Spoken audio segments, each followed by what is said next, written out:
جانا چاہیے. مگر جو لوگ وہاں اسمبلی میں تھے وہ ان کی تو بالکل ایک ہی پوائنٹ آف ویو تھی. اور آپ نے دیکھا میڈیا کی جو آرگنائزیشنز ہیں, جو ورکنگ جرنلسٹ کی آرگنائزیشن ہے, انہوں نے بڑی سختی کے ساتھ احتجاج کیا کہ یہ کیا بات ہے, مذاق بنایا ہوا آپ نے اسمبلی کے اندر. اس کو بائیکاٹ کر دیا نا اسمبلی سیشنز کا پورے پاکستان میں. ان کو احساس نہیں تھا کہ یہ اس قسم کا ری ایکشن میڈیا سے آئے گا اور اتنا غصے والا ری ایکشن آئے گا. جب وہ آیا پھر انہوں نے سوچا ارے اب کیا کریں, اور دو چیزیں ہوئی اس وقت.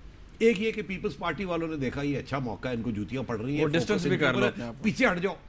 تو بابر اوان اور یہ انہوں نے چھلانگ مار دی کہ پہ جاؤ پہ جاؤ پہ جاؤ. ٹھیک ہے, ہمارے سے انہوں نے اپنے آپ کو ڈسٹنس کر لیا. لیکن وہ چھلانگ بڑی فضول تھی نا, وہ رجسٹر نہیں ہو سکتی. نہیں, بیکاز بیسکلی انہوں نے سوچا کہ اگر ہم میڈیا کے خلاف بات کرتے ہیں وہ بھی ہمارے خلاف جائے گی, اگر اسمبلی کے حق میں کرتے ہیں وہ بھی ہمارے خلاف جائے گی, چپ ہی کر جاؤ. اور ادھر کیو والے جو تھے انہوں نے, آپ نے دیکھا چوری شجاعت نے بیان دے دیا ہاں جی, اور والنٹیرلی ریزائن کرنے چاہیے ہمارے سارے لوگ, یہ ڈگریوں کا جو مسئلہ ہے یہ ہے وہ ہے. تو ایک طرف تو یہ ساری چیز چل رہی تھی.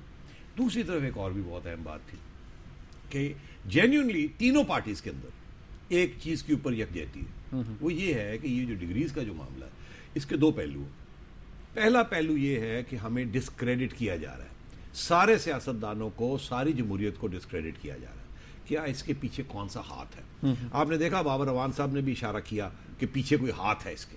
جمہوریت کو ڈسکریڈٹ کیا جا رہا ہے. لیکن بڑی انٹرسٹنگ بات ہے سیٹھی صاحب کہ جہاں سے یہ شروع ہوئی ہے وہ عابد شیر علی صاحب سے شروع ہوئی ہے, اور وہ پاکستان مسلم لیگ نواز کے رکن ہیں, ایم این اے ہے, اسٹینڈنگ کمیٹی کے چیئرمین آن ایجوکیشن, انہوں نے انیشیٹ کرائی.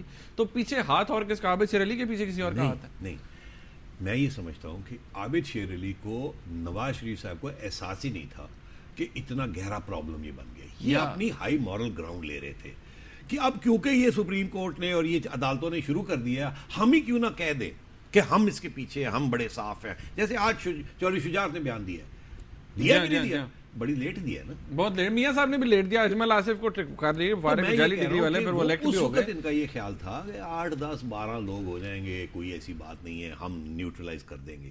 تو یہ عابد صاحب جو تھے یہ اپنی تھوڑی سی گڈی اڑا رہے تھے, اور کچھ نواز شریف صاحب کے کرٹیسزم نہیں ہو رہی تو یہ کر رہے تھے. صاحب ایک بریک مجھے یہاں لینی ہے, مگر یہ بڑی امپورٹنٹ ہے. I want to continue. Sure, definitely. Explain this whole thing. ضرور اس پہ بات کریں گے. اور ایک جو سوال یہ بھی آ رہا ہے کہ کیا عابد شیر علی صاحب نے نواز شریف صاحب کو کانفیڈنس میں لیے بغیر یہ ساری چیزیں انیشیٹ کر دی تھی, اس پہ بھی بات کریں گے. ناظرین ایک بریک کے بعد ہمارے ساتھ رہیے گا.